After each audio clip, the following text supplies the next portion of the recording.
Radio Sónica con Tommy Dogs y Manuco.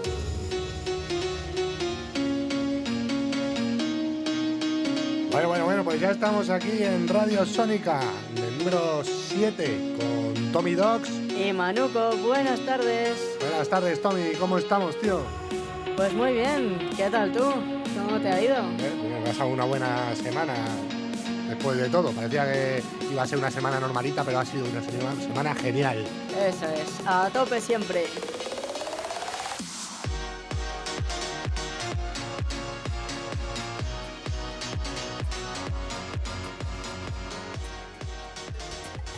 Estás escuchando Radio Sónica, el alfa y omega del sonido.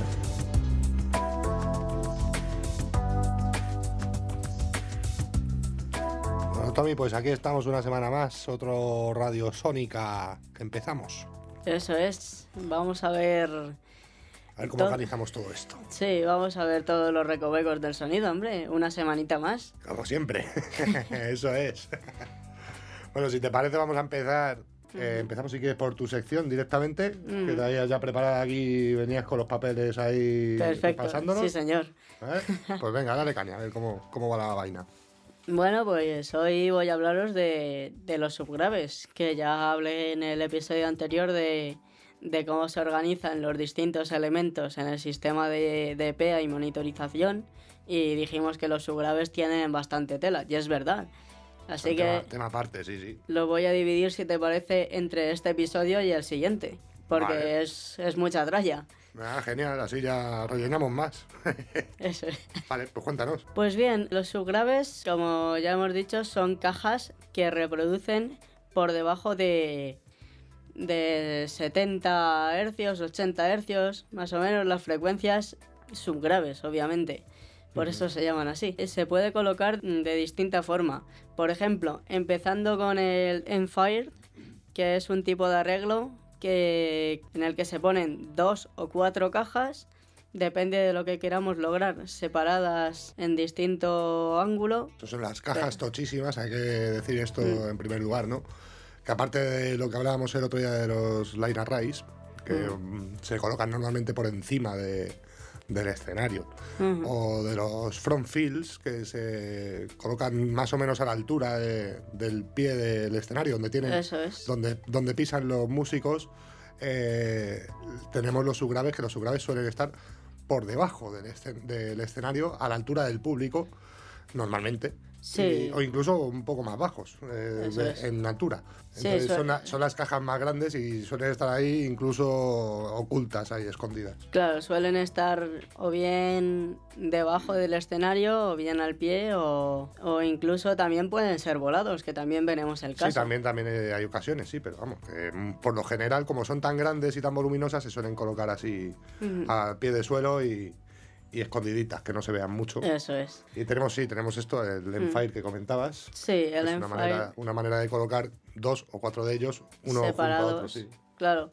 O sea, se ponen desde el escenario 2 o 4 altavoces hacia el público, con lo cual tiene que haber una separación bastante grande, porque si no, no caben, son cajas grandes, y tienen que separarse mínimo lambda medios o lambda cuartos, que es la mitad de la onda. O sea, si tenemos una onda sinusoidal, que todos sabemos la que es, la de forma de ola, se tiene que colocar a una distancia que sea o la mitad, o sea, digamos, la subida, el medio de la onda, o un cuarto, para Eso que empiece todo en fase, todo bien, y se sumen, no se cancelen las frecuencias. Claro, esto del lambda al final es la frecuencia central en la que nos estamos fijando para reforzar los subgraves. Eso es. Es decir, tenemos esto que hablábamos de los line arrays, que normalmente pues podemos hacer que lleguen en las cajas de graves de los line arrays, que lleguen más o menos hasta los 80 hercios, 70 hercios. Eso es. Y eso es el máximo refuerzo por el tamaño que tiene la caja que podemos hacer en graves. Entonces ponemos una caja de subgraves para lo que está por debajo. Como escuchamos entre 20 hercios y 20.000, si nos quedamos en 70 hercios, todo lo que está entre 20 y 70 lo perdemos. Y es mucha vibración, mucha energía. De hecho, los subgraves son la mayor parte de la energía de la música. Cuando hablamos de energía hablo de la energía eléctrica que se está gastando en generar el sonido, los subgraves son los que más energía, los que más potencia eléctrica necesitan. Y los que, por lo tanto, más vibración en el aire generan, más sensación de vibración en el aire generan, etcétera. Entonces, cuando colocamos un solo subgrave para un concierto grande, pues tenemos varios problemas. El primero que es, emite de forma circular para todos lados. Entonces, si lo tenemos enfrente del escenario, está emitiendo sonido hacia adelante, hacia el público, y hacia los pero músicos. también hacia atrás, hacia los músicos. Y esto a los músicos no queremos que les llegue, a los músicos les molestaría, generaría muchas vibraciones en el escenario en tal y cual. Entonces elegimos uno de estos arreglos para cambiar la forma en la que se difunde también el sonido. Con el Endfire conseguimos que sea una forma cardioide, es decir, que solo vaya hacia adelante. La parte de atrás, donde están los músicos, ya no tenemos sonido. Esta es una de las maneras, que es colocando un subgrave delante de otro o 4 en fila. Y si estamos usando más de una batería de subgraves, o sea, no solo en el centro del escenario, sino uno a la izquierda, otro a la derecha y otro en el centro, para llegar a más espacio, pues utilizaríamos, en este caso que he dicho 3, pues 3 baterías de 2 o de 4 subgraves haciendo este cardioide. Que también interferirían entre sí y harían que el cardioide final fuese más grande. Entonces también hay que tener eso en cuenta. Por eso hay bastantes más arreglos. Sí, eso que tú has comentado es muy interesante, lo de poner varios arreglos juntos, digamos, a la izquierda, a la derecha y al centro. Se llama también arreglo lineal, porque claro, están en línea. Y cierra un poco el ángulo de apertura, digamos. Claro, podemos hacer un Endfire lineal. O sea, podemos tener varias baterías en línea, pero varias baterías de 2 o de 4 altavoces. Y calculamos, pues queremos para 80 hercios, para reforzar en 80 hercios. Pues entonces cogemos 80 como lambda, lo partimos entre 2, y esa es la longitud de onda para la que tenemos que hacer que se refuercen. Para 40 hercios en este caso. Sacamos cuál es la longitud de onda de 40 hercios, haciendo la transformación a metros, y ya está. Y ahí ponemos... Claro, y aplicamos los milisegundos. Eso, aplicamos el retardo. Aplicamos el retardo para que lleguen a la vez, y ya está. Y los colocamos a esa distancia. Eso es. Pues así el Endfire, yo creo que ya hemos explicado un poco todo. Sí, de lo que es el Endfire ya está repasadito. El siguiente es el gradiente, que es lo mismo que el Endfire, pero a la caja que está más cercana al escenario, la primera caja, digamos, se le aplica tanto un retardo para hacer un patrón cardioide hacia atrás, como una inversión de polaridad para llevar ese patrón cardioide hacia adelante y que no moleste a los músicos. Eso es. Hacemos más o menos la misma cosa, pero haciendo otro cálculo distinto, que es metiendo el retardo en el otro altavoz y haciendo la inversión de la polaridad para que la polaridad es lo que hablábamos de que las ondas van para arriba y para abajo. Pues si en lugar de ir para arriba y para abajo hacemos que vayan primero para abajo y luego para arriba, le hemos invertido la polaridad. Y si ponemos una onda que va hacia arriba y luego hacia abajo, y luego otra que va hacia abajo y luego hacia arriba a la vez, se anulan, se quedan en plano. No hay sonido. Eso es. Entonces, haciendo este juego, este cálculo para jugar con estas características ondulatorias del sonido, conseguimos que ese cardioide se vaya hacia donde nosotros queremos, invirtiendo la polaridad. No hacia el escenario, sino hacia el público. Correcto. Luego, el siguiente arreglo es el front and back, el famoso front and back, que lo hemos visto en tantos y tantos conciertos. Se usa muchísimo, porque además es que ahorras espacio. Y consigues el cardioide que quieres. Bueno, explica cómo es y ahora... Sí, básicamente son 2 subgraves montados uno encima de otro, y uno mirando al público y otro mirando al escenario. Eso es. El que está mirando hacia el escenario se retrasa para que vayan los dos a la vez, en plan como si fueran mirando hacia el público. Se toma el tamaño del altavoz y se retrasa en base a ese tamaño que tiene el altavoz. Eso es. O sea, como tenemos la membrana en un lado del altavoz mirando al público, esto es como tener un solo altavoz con 2 membranas, una abajo y otra arriba. Solo que la de arriba la tenemos mirando hacia el otro lado, hacia el escenario. El resultado sería ese. Entonces, lo que hacemos es que la que está mirando al escenario la retrasamos para que llegue a la vez que la que está mirando al público. Eso es. Y ya está. Y ya tenemos ahí el arreglo hecho. Con este arreglo lo que conseguimos es que no se oiga en el escenario, y además que el cardioide del que se dirige hacia el público sea más controlado en verticalidad. Porque igual que decimos que el sonido de un subgrave se distribuye en un círculo, no es un círculo, es una esfera. Eso es. No es una esfera perfecta porque tampoco el sonido se difunde exactamente igual en vertical que en horizontal. Es más, llega más lejos, por así decirlo, en horizontal que en vertical.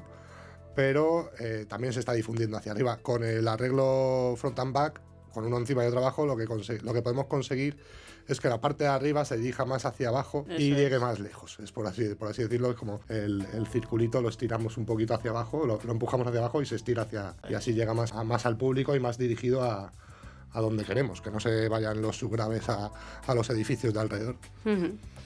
Y una forma también un poco más mejorada, digamos, del front and back es el llamado stack invertido, que consiste en poner dos altavoces mirando al frente y el del medio mirando hacia atrás, con lo cual conseguimos un cardioide aún más perfecto, si cabe. Sí, puede ser en el medio, puede ser arriba o arriba o abajo, o puede ser abajo, depende de la orientación que quieras darle, más altura o menos altura, sí. Pero normalmente se pone en el medio para que vaya recto. Claro, es que todo depende de dónde tengas el público. Si el público está por encima del arreglo de subgraves, pues querrás que esté hacia arriba el cardioide. Si el público está por debajo del arreglo de subgraves, esto lo podemos imaginar fácil. Hay veces que el escenario está a la misma altura que el público y entre el público y el escenario hay una zanja y en la zanja hay altavoces debajo. Ahí se pondrían los subgraves y habría que dirigirlos hacia arriba. Ese sería un caso. Otro caso sería que el escenario esté por encima de la altura a la que está el público. Pues entonces, en este caso, lo contrario, quieres que se vaya hacia abajo el cardioide. Pero claro, cuando tienes el escenario a la altura del público, por ejemplo, en una plaza, pues ahí, como comentabas, Tommy, pues ahí con ponerlo en el medio ya nos vale. Claro. Ya no lo diriges ni para arriba ni para abajo, sino hacia el centro, por así decirlo. Bueno, y si te parece, dejamos el resto para el próximo episodio para dejaros más hueco a vosotros. Perfecto. Pues sí, mira, seguimos el próximo día entonces con los arreglos en arco y estas fricadas que ya llegan a un punto y dices, madre mía, ¿qué estáis haciendo? Bueno, ya lo veremos. Con 15 arreglos de subgraves en línea y tal, y dices, madre mía. Pues lo vemos el próximo en arco día. virtual o delay. También cómo se pueden cancelar, eso lo veremos. Eso también, la cancelación. Es muy interesante. De subgraves es como magia. Sí, sí. Ya, en el próximo episodio lo seguimos viendo.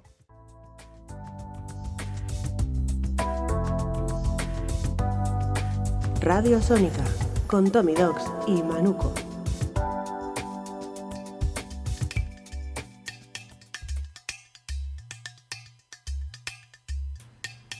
Pues estamos ya de vuelta. Cuéntanos qué nos tienes preparado, Manu. ¿De qué nos vas a hablar? Pues mira, vamos a empezar a partir de hoy una profunda serie sobre el procesamiento de sonido. Qué guay. Si te parece. Eso es, sí, me parece, hombre, claro. Entonces vamos a... Bueno, aquí como presentación voy a hablar un poquito de algún tipo de efecto de sonido. Pero antes de nada voy a diferenciar lo que es un efecto de sonido de otras cosas. Hay varias maneras de procesar el sonido y convertirlo en algo distinto de lo que era cuando lo obtuviste. O sea, nosotros cogemos y obtenemos el sonido de un micrófono, lo volcamos en una cinta, en un CD o en un ordenador, que es lo que se hace ahora en estos tiempos, y en el ordenador lo procesamos. ¿Cómo lo procesamos?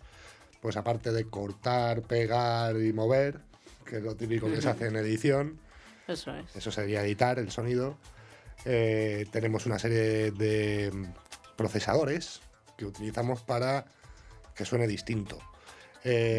Unos serían los que afectan los procesadores de dinámica, que hablaremos de ellos más adelante, compresores, ilimitadores, expansores, puertas de ruido, etcétera, etcétera. Estos procesadores de dinámica ya los hablaremos, que son bastante complicados. Sí, tienen su tela también. Ya hemos hablado un poco de ellos también en algún episodio con BTD, con Carlos, que vino a hablarnos de la compresión en baterías un día. Pero son herramientas, aparte de muy útiles, complicadas y con una profundidad tremenda, porque vamos, se tarda tiempo en terminar de entender qué es lo que estás haciendo con ellas también. Luego, por otro lado, tenemos filtros. Los filtros, como su propio nombre indica, pues filtran. O sea, tenemos un sonido con unos componentes X. Ya hemos dicho que el sonido no es solamente una onda simple, sinusoidal, como las que comentábamos antes, sino que son muchas juntas que hacen una onda compleja. Eso es. Pues en esta onda compleja tenemos muchas ondas distintas metidas ahí y podemos filtrarlas. Podemos decir, quiero estas, quiero estas. Se hacen filtros de paso alto, filtros de paso bajo, o filtros de banda, que encuadran en sí a todos los tipos de ecualizadores, la ecualización que hablamos, ¿no? Que cogemos y subimos un poco los graves, que eso sería un filtro de paso bajo. Paso bajo, claro. O subimos los agudos, que entonces utilizaríamos un filtro de paso alto. También aquí qué tipos de filtros hay, filtros Kelvin, que serían justamente estos de subir graves o agudos, o filtros notch, o filtros, bueno, pues hay muchos el distintos. paso banda también. O de paso banda de campana, o de muchos tipos de filtros, que ya hablaremos de ellos también más adelante, porque por donde quiero empezar hoy es por los efectos de sonido. Los efectos son una serie de procesos que hacen que varíe el sonido original en base a repeticiones, en base a análisis profundos del propio sonido, quitando partes que sobran, o sea, quitando ruidos, por ejemplo, o también pues cogiendo el sonido y haciendo que se repita de una manera distinta como se repitió la primera vez, con distorsiones, o incluso, bueno, esto de las distorsiones. ¿Qué es un sonido distorsionado? Pues ya lo hablaremos, los distintos tipos de distorsiones, pero uno, por ejemplo, uno muy básico es coger el sonido y ponerlo a toda leche. Entonces, reamplificamos el sonido por encima del tope que puede reproducir el sistema que estamos utilizando y satura, ¿no? Eso que satura, pues distorsiona. Claro, satura, suena así como un poquito de ruido y a veces le puede venir bien al sonido. Claro, depende del tipo de saturación, porque, por ejemplo, hay una saturación digital que no. Claro, pero bueno, ya hablaremos en su momento también de los saturadores, eso es. Reamplificadores, amplificadores. Hoy, por empezar, vamos a decir que hay 4 tipos de efectos de sonido, que serían basados en tiempo, basados en fase, basados en amplitud y basados en frecuencia. Entonces vamos a empezar hablando por los basados en tiempo, que básicamente, ¿cuáles son? Pues básicamente serían los retardos y las reverberaciones. Los delays y las reverbs. Eso es, esto que si yo ahora un segundito. Vamos a ver. Sí, para... Hacemos aquí el experimento.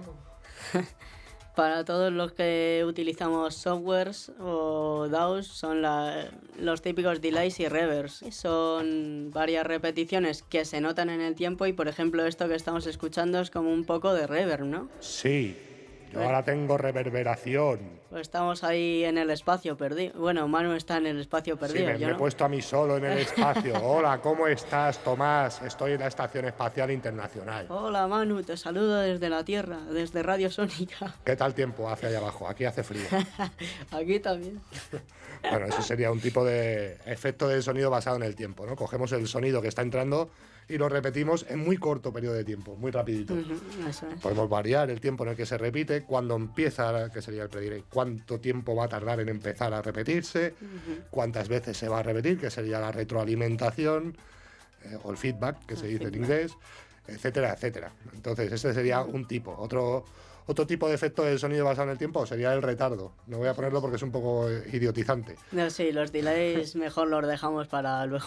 Claro, el delay lo que hace básicamente es que cuando entra un sonido se espera un tiempo, se queda en el sistema un tiempo determinado hasta que se emite por los altavoces. Entonces tarda, pues, no sé, el tiempo que tú quieras. Es como lo de la reverberación, pero con más tiempo antes del primer delay. Sí, entonces podríamos decir que la reverb es un poco como la cola del sonido y el delay es la repetición de ese mismo sonido. Sí, en realidad están pensados de una manera para lograr efectos espaciales.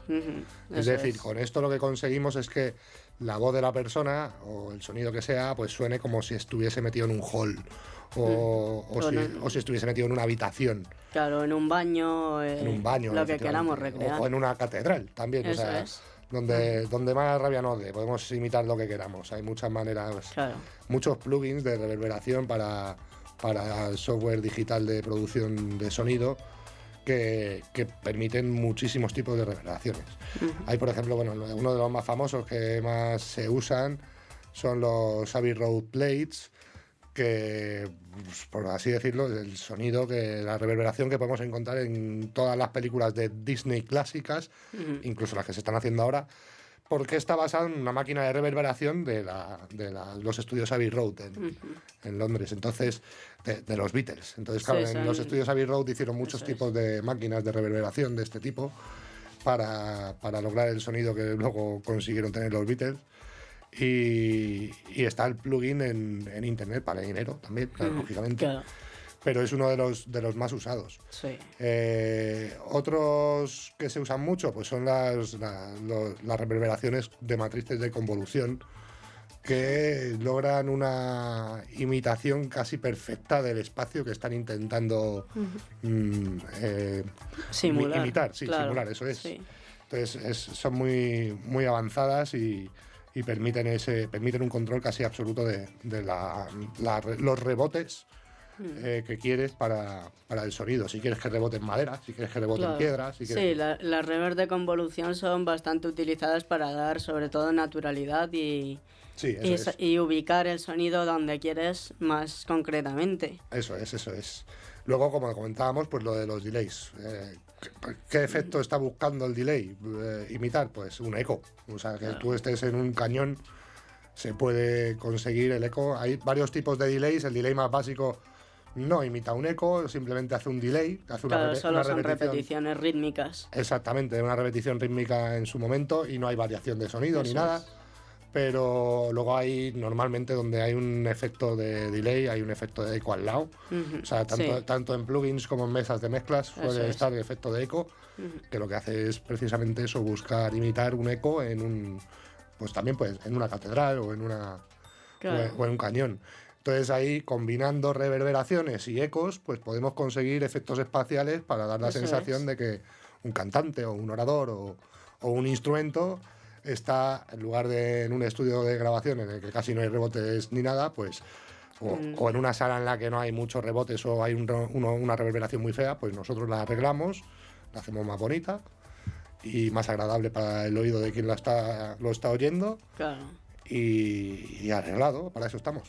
Básicamente las reverb room, por ejemplo, se usan para baterías para simular que el baterista no está en un estudio, sino que está en la habitación de su casa, por ejemplo, tocando la batería, y eso da naturalidad al tema. Claro, eso es. Esa es la idea. La idea es darle naturalidad al sonido. Eso es. En el sentido espacial, en el sentido de que nuestro cerebro interprete que el sonido viene de un espacio más amplio que donde se grabó originalmente. Eso es. Luego pues tendríamos, los voy a pasar así un poco por encima, son los efectos de fase, que vamos a acabar ya con esto. Y los efectos de fase son parecidos a los efectos de tiempo, pero no son lo mismo. O sea, es decir, tenemos una repetición también del sonido, se repite el mismo sonido, pero se repite en un periodo de tiempo tan corto que lo que hace es interferir la propia onda original del sonido consigo misma. Entonces tenemos ahí efectos como el flanger o como los phasers, que lo que hacen es que colocas la onda con un retardo lo suficientemente pequeño, corto, claro, como para que el efecto sea de anulación y refuerzo de algunas frecuencias. Sería como simular una especie de filtro peine. Más o menos, exactamente. ¿no? Bueno, de hecho, el filtro peine también suele, por ejemplo, en Audacity tenemos el filtro peine. Un filtro está ahí puesto para poder investigarlo, para poder ver qué es. Claro, el filtro peine lo que hace es que hace anulaciones claro. Hace anulaciones en armónicos. Claro. Eso hace una anulación en una frecuencia y la misma anulación en uno de sus armónicos, cada vez menos la anulación, pero va haciendo esa anulación. Eso es. Pues eso también... el efecto sobre la fase, los efectos de sonido sobre la fase, lo que hacen es este tipo de filtro, peine, pero variable en el tiempo. O sea, no están variando todo el rato las mismas frecuencias. Claro. Entonces lo que tienes es una variación de frecuencias, anulaciones y refuerzos de algunas de las frecuencias. Y suena curioso, suena extraño. Eso es. Vamos a ver si podemos probar alguno. A ver si puede meter mano. Pero sí, básicamente es eso, es Un filtro peine en el que la frecuencia central no está estática, está moviéndose. Pongamos que es 1 kHz la frecuencia central, pues se va moviendo entre 1,2. Aquí lo tengo metido, a ver, ahora. Ey. Ahora, no sé si se nota. No se nota mucho. Dale, cero. Ahí. A mí se me nota ahora. Eso es. Ahora tenemos un filtro flanger. En verdad el flanger mola para darle así como colorcito robótico a la voz, pero bueno, también se puede utilizar. Vamos a probar un phaser. Esto sería un phaser que también está más. La variación es más larga en el tiempo. Sí. Entonces es como va variando la frecuencia central más despacio. Y parece que distorsiona mi sonido por los lados, así como si dijésemos. Eso es, hace una especie de ping-pong eco. Eso es. Chiquito ping-pong. Vamos a dejar los efectitos por hoy. Eso es. Y bueno, ya hemos repasado efectos del sonido basados en tiempo y en fase. Son cosas muy parecidas. Lo que pasa es que uno varía realmente el sonido a nivel de comprensión y el otro simplemente da una sensación de espacialidad. De tiempo, espacialidad, y el otro varía la comprensión o la inteligibilidad. Esto es Radio Sónica, el día y la noche del sonido.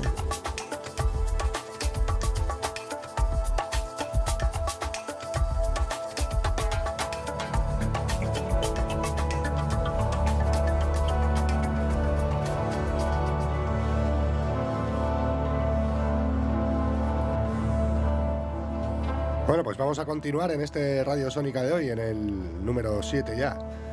Tommy ya se ha tenido que marchar, así que me he quedado aquí con Tera. Muy buenas, Tera. Hola, buenas, Manu, ¿qué tal?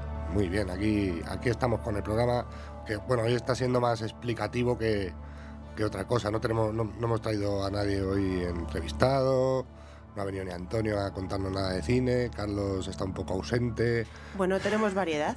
Tenemos variedad. La verdad es que estamos explicando cosas muy interesantes de todas formas en el programa de hoy.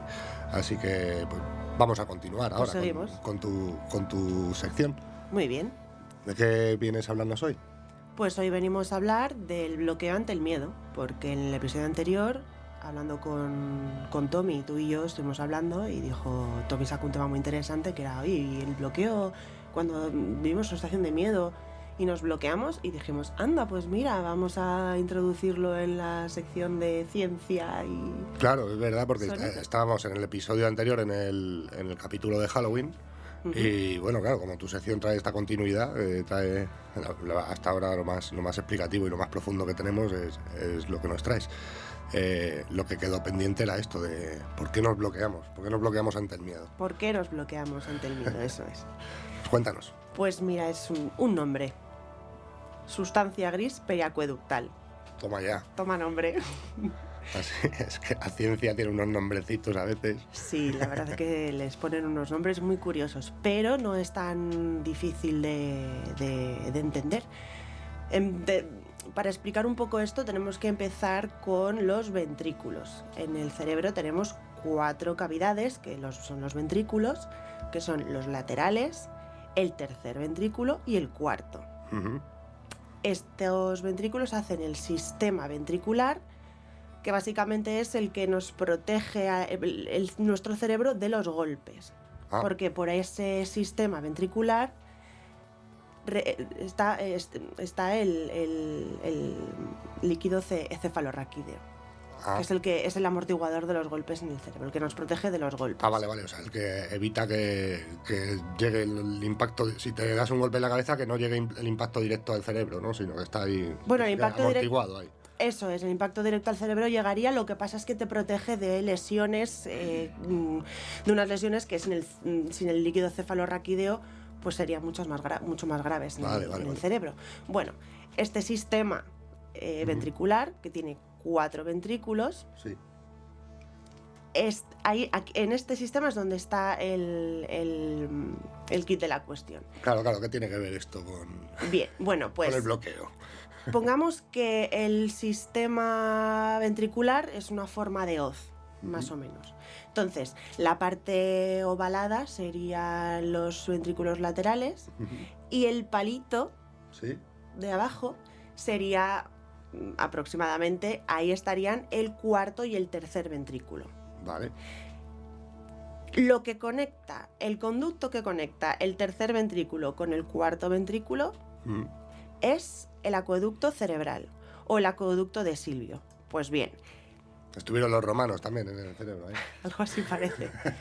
Bien, todas las neuronas que rodean el conducto que conecta el tercer ventrículo con el cuarto ventrículo es la sustancia gris periacueductal.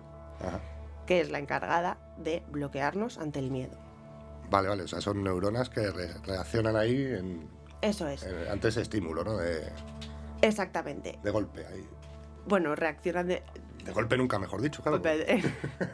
Podría decirse así. El tema está en que la sustancia gris periacueductal está ligada, está conectada a la amígdala, que también es un conjunto de neuronas que son las encargadas de procesar y almacenar las emociones, entre ellas el miedo.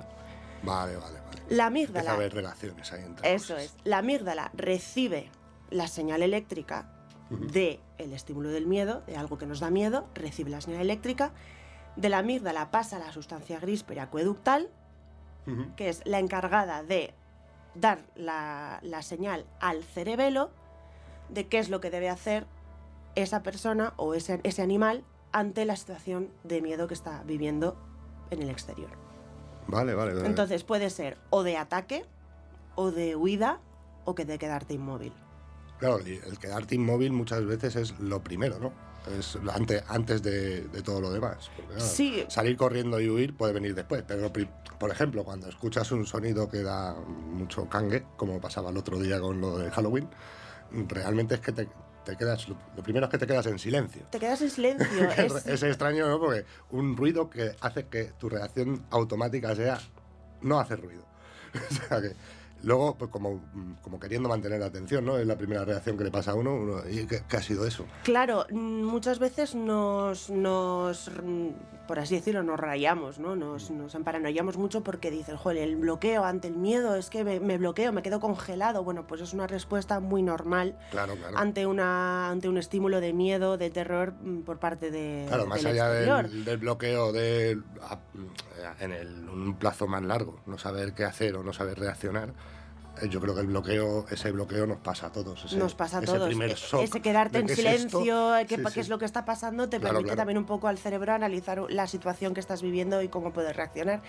El tema está en que, bueno, aquí dentro entra mucho qué es lo que has aprendido desde la infancia hasta el momento vigente, a qué estímulos has aprendido a reaccionar de una manera u otra. Eso también entra, pero vamos, así a grosso modo, el bloqueo es una respuesta defensiva del ser humano, de cualquier animal, y es perfectamente normal que te quedes bloqueado.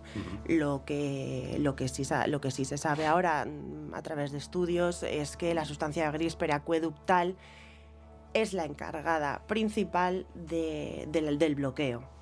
Junto con la amígdala y con el cerebelo, porque al fin y al cabo el cerebelo es el encargado del movimiento corporal. Claro, pues entonces está todo relacionado al sistema en el locomotor, cerebro está la todo memoria, relacionado, claro, sí, claro. todo relacionado. Es un mapa de conexiones brutal y precioso que lo podemos encontrar en Google.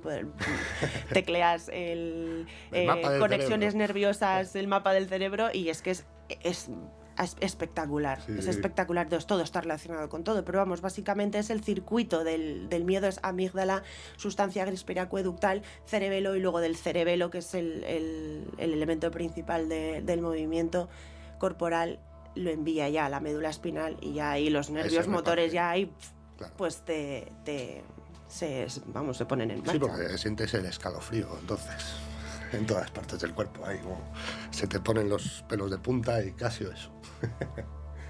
Sí, lo que pasa es que lo de los pelos de punta ya no sé a qué neuronas eferentes se puede Bueno, claro, achacar. habrá otro sistema seguro por ahí relacionando las cosas. No estaría mal tampoco saber Mira, de ¿por qué ello. nos ponen los pelos de punta algunos sonidos? Eso es. Otro día tendremos Sonidos escalofriantes que nos ponen los pelos de punta. Eso es. Madre mía, esto da para una tesis amateur, el cerebro. Pero sí, vamos, que básicamente que el bloqueo ante el miedo es una reacción muy normal y a veces en situaciones muy complicadas y muy extremas que puede sufrir una persona de un ataque, te puede salvar la vida el bloqueo y la paralización de tu cuerpo. Muy bien, pues... voy a tomar.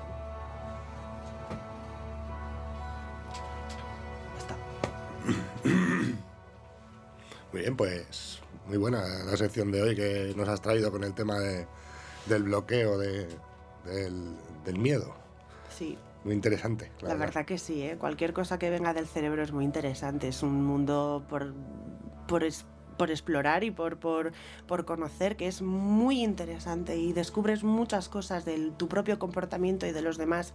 Te ayudará a entender muchísimo y está muy bien. El cerebro es el órgano de la relativización de las conductas, de la conducta humana. Relativizamos las cosas. Sí. Bueno, Tela, pues si te parece, la semana que viene seguimos hablando de todas estas cosas, del cerebro, neurociencia, el sonido y lo que nos vaya surgiendo al respecto, claro. Muy bien. Muy bien, ya veremos a ver qué tema. Va a ser sorpresa, el tema siguiente no lo vamos a anunciar ahora, será sorpresa. Vale.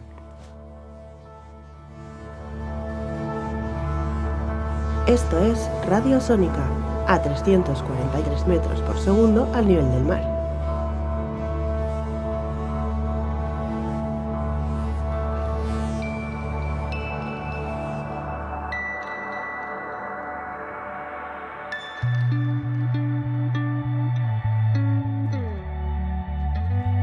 Pues este ha sido el Radio Sónica número 7, con Tommy Docs y Manuco. Aunque ahora mismo Tommy ya se tuvo que ir, así que vamos a despedirte y yo. Hoy me toca a mí despedirla. Hoy te toca a ti despedir.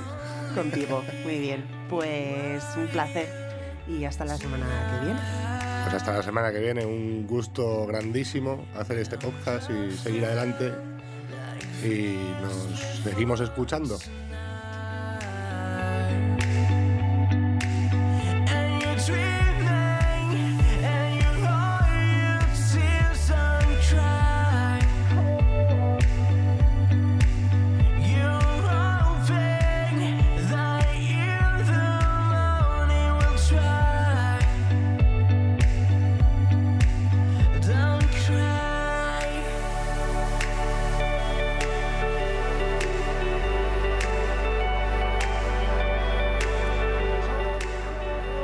Nos puedes encontrar en Twitter, @RadSónica con K, y en Instagram, Radiosónica, también con K de Vallecas.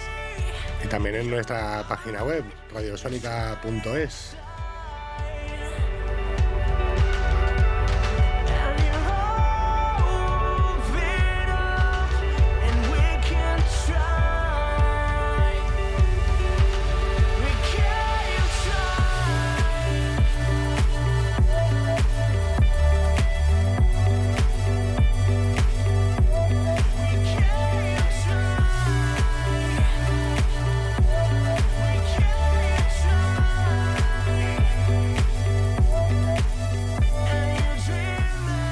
La música que ha sonado en este programa es de Andreas Belhammer, Brussels y Barcelona, y Ambient Samurai de Ichiro Nakagawa. Y esto que está sonando de fondo es If Only de RVNS. Podéis encontrarlos en jamendo.com, música libre.